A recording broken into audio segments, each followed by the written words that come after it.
Good morning, everybody. I'm going to double check some things. We're going to make sure that we are all good. All the technology looks like it's working. Happy Monday. Welcome to the studio, you guys. Let's chat about what these kids are doing in classes this week. It is our second week of December. It is a normal week for all classes. All classes are meeting. How much your normal time? We're going to talk about the holiday schedule when we get towards the end of this video. So if you're wondering what's happening in those like week of Christmas, we'll chat about it, I promise. Okay. All right, let's talk about preschool. I've got some examples to show you. I brought stuff. They've been working on a project that takes them all 3 weeks. And we started with a watercolor background. So I've got, this is actually Friday's work. And so it actually has both steps in it. Because remember, Friday's just a week ahead. But I wanted to show you, just look at the background for now. But look at the beautiful watercolor background that we have going on in there. And I remember this one, they sprinkled salt granules on it, and I said that it looked like snow. And that's where you get that kind of crystal snowflake look kind of texture, because the salt falls onto the wet puddle of water and pigment, and it sucks all of that water and pigment right next to each individual salt granule. And then it dries there. And so it kind of pools next to the granules and gets this really cool like snowflake looking effect. So you can see these guys have got their backgrounds done on their watercolor paper, and then they have their trees collaged on. Now their trees were done.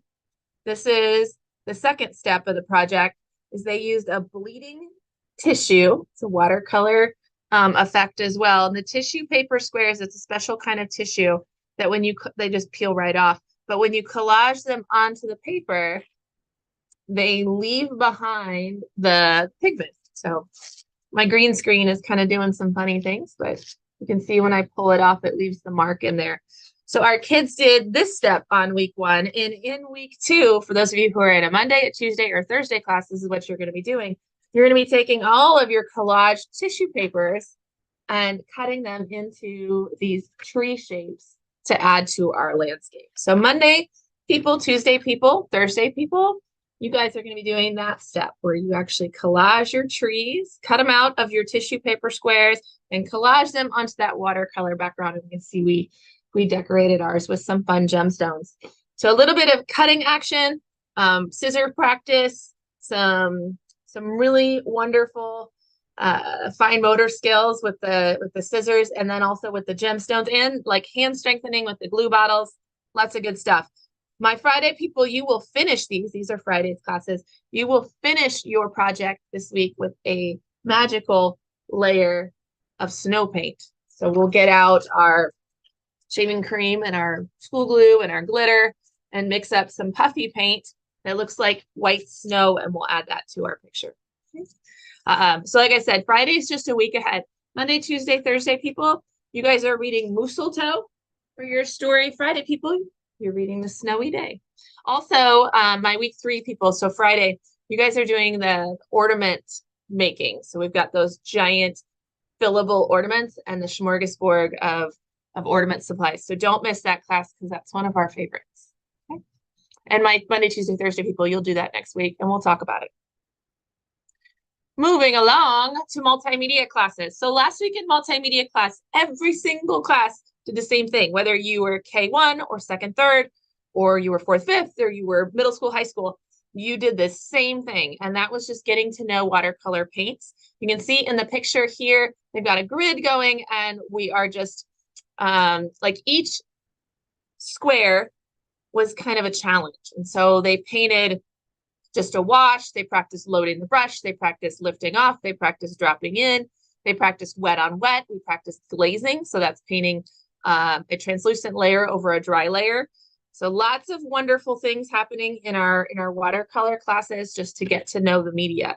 Now this week is when they'll actually start that project. And our goal is that at each of the levels, finish their project in the next 2 weeks. So that our 4th week, we'll talk about that in housekeeping, in our 4th week, we don't have a project that we have to worry about. We will be meeting, but that doesn't mean that, and it doesn't mean that they have to be done, but that's just kind of our goal. So this week in our K1s and our 2nd, 3rds, they will be painting that watercolor spiral, wet on wet, nice and juicy and flowy and and beautiful in all the rainbow colors so that in week 2, we can finish that up with our gel pens and our pattern drawing. So they'll be taking everything they learned in week 1 for watercolor paints and painting their final. Their papers are 12 by 12. I should have brought one. Everybody else is painting on a standard like 9 by 12. Comes in a pad for Canson, but the K through thirds, we bought bigger sheets of paper and cut them down to 12 by 12. So there's actually a square composition, which is perfect for the spiral. Okay. My 4th and 5th and my homeschool kids, I brought an example.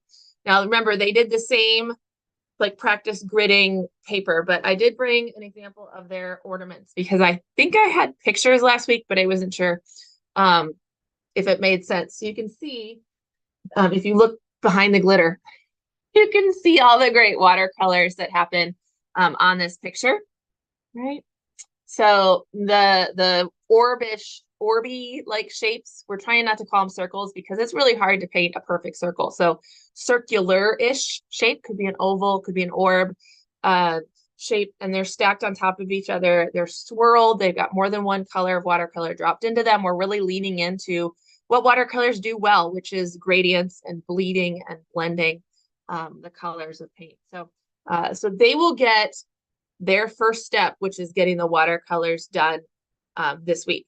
Now, my 4th and 5th and my homeschoolers, they have to pick their composition. So by composition, we mean how are the objects, the subject, how is it laid out on the final piece of art? So my composition, this is my example that I made in homeschool class last week because I subbed for Miss Liz here in Liberty.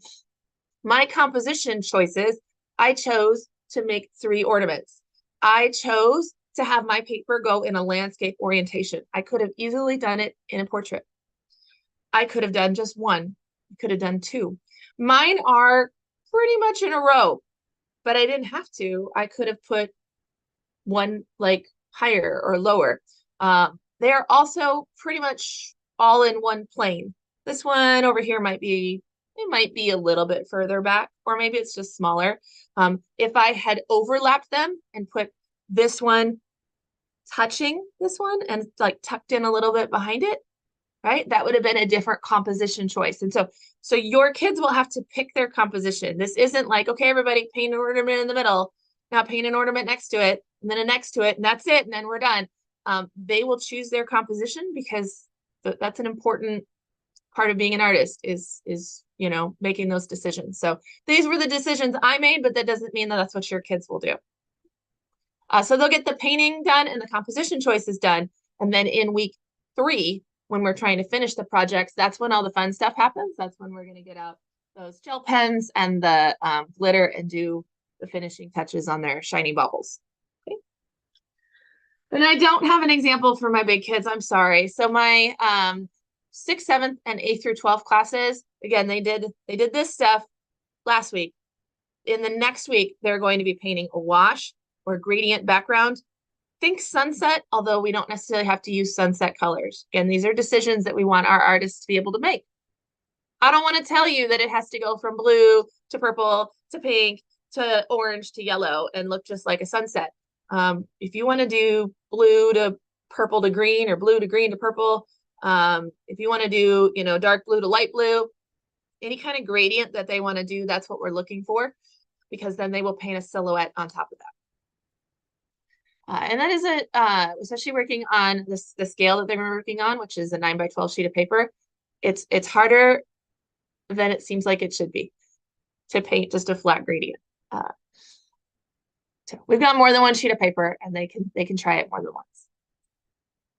Creative Explorations have been working through their December stations. My Flatwoods crew, you guys are, you did your week 1 just like this last week. And in this week that we're going into, this is your week 2. But my Liberty people, which is a Friday group, right? And the month started on a Friday, you have your 3rd and final class of Creative Explorations this week. So take note of that in your schedule. This will be for my Friday people, just Friday, not Wednesday. My Friday Creative Exploration kids in Liberty, this is your last class of the 2023 school year. Okay. This is a picture from that class. Miss Grace and I chatted a little bit about all the stations and what the favorites are. And this was the favorite, so I was glad that she had a picture of it. One of the things Liberty has had out has been tube watercolors, since it is watercolor month and we're exploring the medium. They have had the chance to explore watercolor in tubes, because there are 3 types of watercolors that we use in the studio. Most common is the cake watercolors that you saw in this picture. Hang on, I'll get it. Right over here.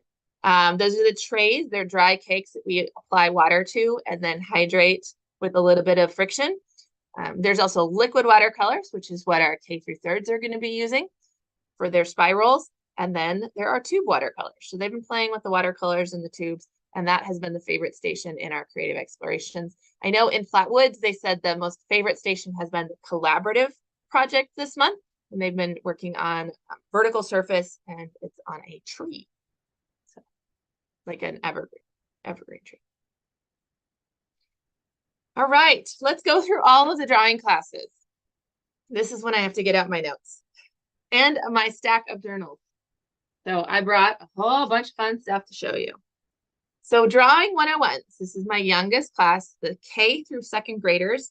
Goal of this class is to give lots of wonderful drawing opportunities and challenges and really foster a love of drawing. We use a combination of drawing from reference as well as drawing from imagination and explore using our own unique marks. So this last week, we did something kind of new and novel, and we drew ornaments, but rather than drawing on paper, we drew on metal tooling foil. And then we cut them out and we collaged them in our journal. So we kind of designed our own ornaments.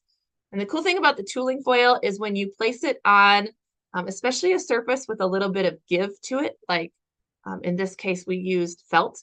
So you put the tooling foil on felt. And then when you draw with a pencil, it actually depresses your foil and you get a dimensional drawing. So you can see this artist here, they chose a rhombus shape or a diamond shape, and then they've got their designs, and they started to add color. Some of our classes had time for color and some of them didn't. But the great thing about this is we always have extra time or free time in classes, so they'll have a chance to go back and do that. You can see we've got that one collaged in the journal. Here's another really great example. I love this shape. I also love, and I don't know if you can tell in the video, but this kind of cross-hatching design that's going on in there. This is the reverse side from where they drew. So they drew on it and then they flipped it over. So the pencil marks are actually the raised, the way it's collaged in the journal. This is the raised side instead of the depressed side, which is really cool. So that was a really wonderful project, and I thought it was a unique way of drawing. It allows you to do marks on something a little bit novel as opposed to just drawing on paper. So this week we're going to do from observation. We're going to use our eyeballs and do a lot of noticing. And we have bought evergreen boughs from Family Tree Nursery. So I've got cypress and pine and I don't know, a few other different kinds of evergreens. I've also got some berries and some eucalyptus branches. So all of them are natural greens.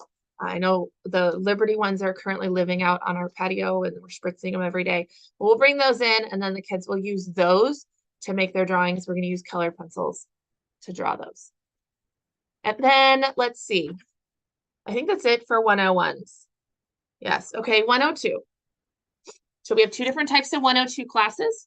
We've got the 102 comic and cartoons and the 102 advanced realistics. Now, comic and cartoons are wrapping up their fall semester, and the whole semester's focus has been on character development, like original character development, not, hey, I know this character from this video game or this TV show and I can draw it really well. That's not what we're doing. We're doing our own unique characters. So in our wrapping up this month, we're doing hair, hands, and feet. So this was our hair lesson. And we drew a bunch of, we call them eggs, a bunch of egg shapes. And we tried to fill our page with different hairstyles. I subbed the Monday class with these kids and we had a ball drawing hair. One of the things, the first thing we did was draw our own hair. And then we practiced drawing other people's hair. and how we would represent them in a comic or a cartoon style. And then we threw out challenges to each other, like drawing a mohawk from the front, which is really tricky. So it was fun to try to solve those problems. We added things like line weight and shadows. See, we've got some really dark parts or some line weights in there. And so hair, facial hair, that was the lesson for the week last week. This week going forward, we're going to move on to hands, which is, gosh, it could be a month. You guys, we could work more than 1 month on hands. It's a tricky one to do, and there's like a never-ending amount of possibilities for hands, not just in the position that your hands are in, but in the perspective that your viewer has for hands, right? So if my hand is open like this, that's different than if my hand is like this and it's coming at you. So we're going to work with hands. I know the first thing we'll start with is kind of the mitten hand, because that's an easy one where we take the fingers out and just draw mittens, which is a great cartoon. The next one is your gloved, like Mickey Mouse hands, right? So big chunky fingers and not a lot of joints. And then as we get into the more complex ones that look more realistic, like your comic styles. All right, my 102, I'm gonna put these down. My 102 advanced realistic classes have done from photographic reference last week, and they drew ornaments, and all these ornaments had reflective surfaces in them, which makes it kind of tricky. Oh, this one's green, so it's going to be hard to see. But see, we've got our ornament drawn. Here's another really wonderful example with a lot of green in it, of course. I love that this artist made the decision to use a smaller part.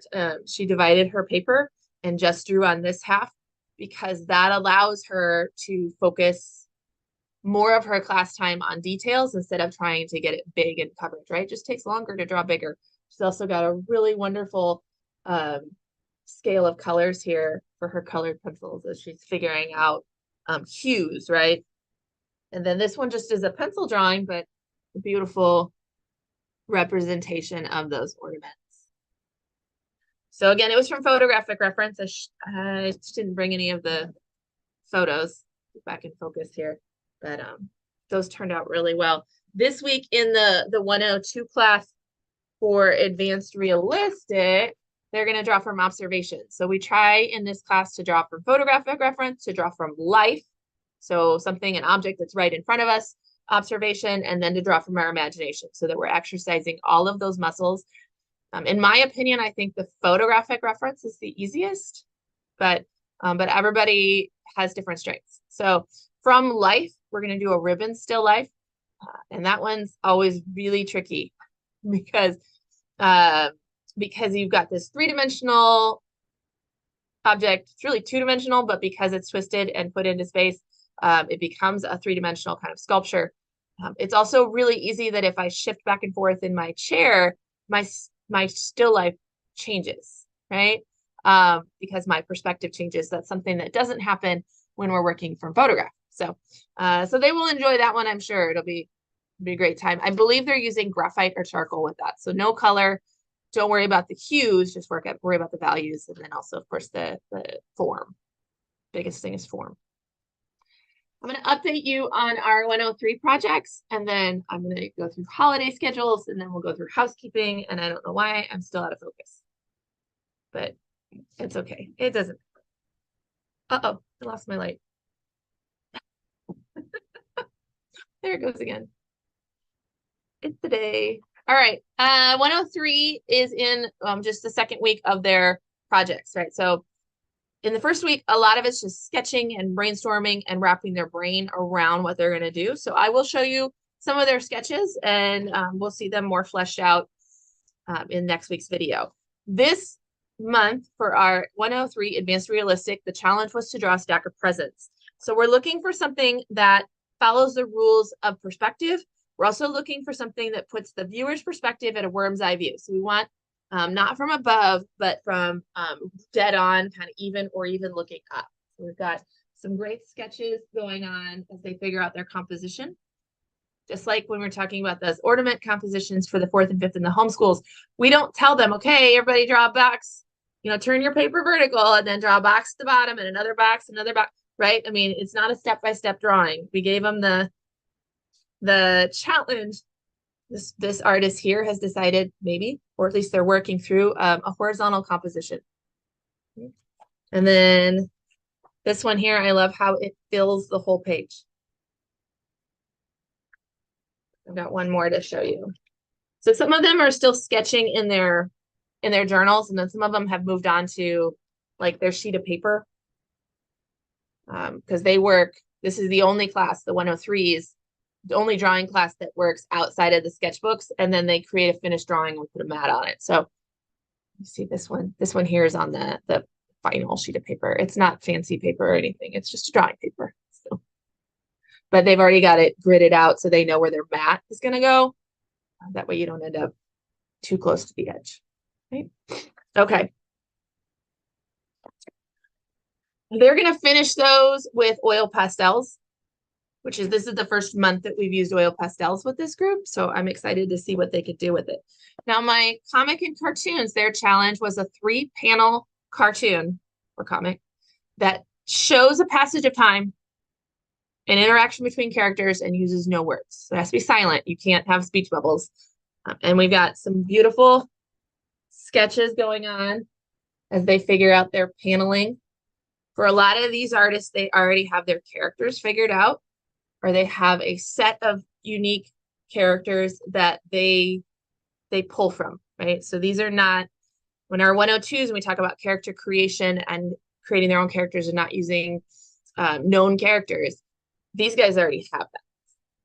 A lot of their characters have already, like they've got names and backstories and everything.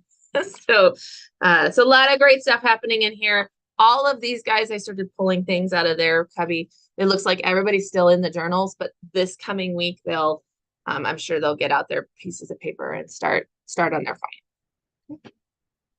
All right. Here we go. Let's talk through housekeeping. Where did my notes go? Make sure I get it right. So the holiday schedule. Christmas is on a Monday, you guys. So let's talk about that. The fourth week of December is the week of Christmas to New Year's. So the 25th to the 29th. That's Monday through Friday. For everybody, that's the fourth week except for Fridays. And we'll talk about that some more as we get closer to time. But just so you know, in that week, there are no preschool classes because we don't have to, because preschool only meets 3 times a week. Or 3 times a month. Oh my gosh. 3 times a month, right? And so you'll already have all 3 done, and then you just take this week off. Same with creative explorations. You guys will have all 3 of your classes in, and then you just take this week off. For my drawing classes, my multimedia classes, you're a 4-time-a-month class. And so we're not going to just take this week off because you paid for 4 classes in a month. And so we want to make sure we get you 4 classes in a month, or at least get you the option of having 4 times to come to the studio. We have decided this year we're trying something new. Rather than having regular class times during this week, we are going to have special holiday open studios during the daytime. So you will not come in your regular class. It doesn't mean you don't have the opportunity to come and get your 4th studio session in. It just means it's going to be at a different time. So when you look at this email, because this will get emailed to all of our current students, when you look at this email in the housekeeping notes, as well as in the section that says like links mentioned in the video, there's a spot for you to RSVP for these special open studios. They are during the daytime. They're at your home studio. You just tell us when you want to come. You're just going to pick your time and reserve it. And then that makes sure that we don't end up with like 70 kids at one time, right? So we can space it out like 20-ish to 30-ish kids at a time is kind of our plan. They are holiday themed. If you're in a multimedia class, we'll still have opportunities for you to work on your project if you need to work on your project. Same with drawings. If you want to work on your drawings, we'll have your sketchbooks there. You can totally do that. Otherwise, we'll have some fun stations similar to what we did for Thanksgiving, where we'll have the shrinky dinks, or in the past we've done like the pine cone trees or the pipe cleaner trees with the cork bases. Those are really cute. I don't know, whatever the instructors, or the snowflakes. Sometimes we do the popsicle stick snowflakes, with the hot glue. That's fun. So we'll have stuff set up for the kids to explore. There will not be splat painting. We usually go lower key than that, but we have hot chocolate during those. We're like open studio times for kids to just snuggle up, wear your PJs, and come enjoy the studio.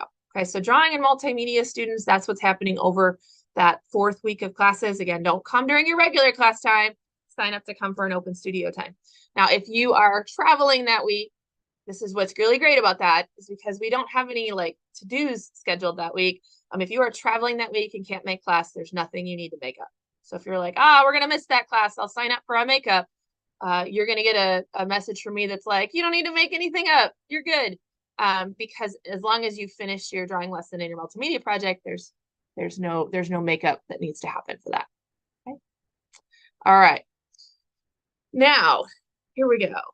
Other housekeeping notes. So there are this right here coming home with everybody that says all current registrations end in December. So at the end of this month, everybody's enrollment is done. If you signed up in August, your enrollment is ending. If you haven't signed up again in the last like 3 weeks, then you still need to do this. If you are not sure, you can always send me a message. But everybody needs to re-enroll for their spring semester class because you are not auto-enrolled in January.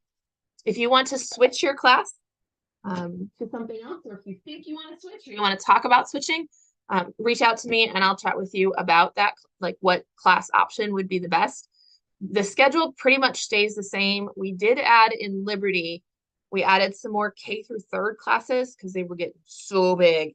They were at 14, 15 kids, and that's like the max. I don't like to be that at the max. I like to have space for new people. So we did add a couple of those classes on Tuesday and Thursday at 6:30. I'm trying to think if there was anything else. Platte Woods added a Drawing 102 comic class on Tuesdays at 5, kind of mid-semester, and that one continued. But otherwise, we're pretty much the same for our scheduling. We've got space, I think, in almost all of the classes still. There are fundamentals on Friday and Liberty's full, and then there might be some comic classes that are also full. But otherwise, there's still spots for you to grab your class. I had some people ask about like if it's a repeat, and I just want to be really clear that it is not a repeat of the fall semester. It's like a continuation of it. So the lessons continue, they do not repeat. So if you're in multimedia classes, it's 5 new medias that we go into. We go into acrylics, we go into printmaking, we go into metals, fiber arts, and mixed media. And then if you're in drawing classes, it's 20 new lessons for those drawing classes. For our like comic kids, we move from character development to like comic development, right? So that's when we start putting those characters into situations and creating a story, learning about inking, learning about color, like that kind of stuff. Okay. So if you have questions about the curriculum, let me know. I'm happy to chat with you about it. There's also, in terms of registration, this is the time that if you want to sign up by the semester, this is the time to do it. The semester option goes away on the 31st. So we call that our studio club. And so for my studio, like if you want to be a studio club member, all you have to do is sign up for your classes for the entire semester. And you're like, woo, studio club member. Okay. And you get all the benefits for studio club, which for this semester, for the spring semester, the most valuable part of it, I mean, you do save money on your tuition, which is great, but the most valuable part is probably early summer registration. So spring semester studio club members get priority registration. You actually get 15 days in March where only studio club members have the links and you can sign up. So if you're like, I've been trying to get a spot in Glitterfest, how come I can't get one? It's because we opened it to studio club members first. So you can get one if you're a studio club member, but otherwise it is hard because that camp does fill up. Okay? If you have questions about that, let me know. And then just a reminder, we do have makeups every single week at both studios. I know it's a busy time of year. I've got an orchestra concert here tonight with my kids. Actually, I think we have 4 instructors out tonight because all of our kids are in orchestra. So we'll all be at the concert. So be nice to the Liberty people because we have subs all over the place tonight because of the Festival of Strings. And actually, I know that we will have a lower attendance because of that. So we know that the month of December, the only month that rivals it for attendance issues is the month of May. So we know that we're going to have like lighter classes and a lot of missed classes, and you don't have to apologize. It's just life, you guys. But do take advantage of those makeups. We do love to see you to come in and do those lessons if it works for you. All right. And I think that's it, you guys. Those are all of my notes. So I hope everybody has a wonderful week. Again, if you have any questions about that registration or about the holiday schedule, shoot me an email. That's the best way to reach me. Or if you need a quick question, like on, hey, it's a really short one, and I know Allison knows this right off the top of her head, you can send me a message on our social media. So on Facebook or on Instagram. Those ring through to my phone, and I'm really fast at it. So have a wonderful week, everybody. I'll see you in the studio.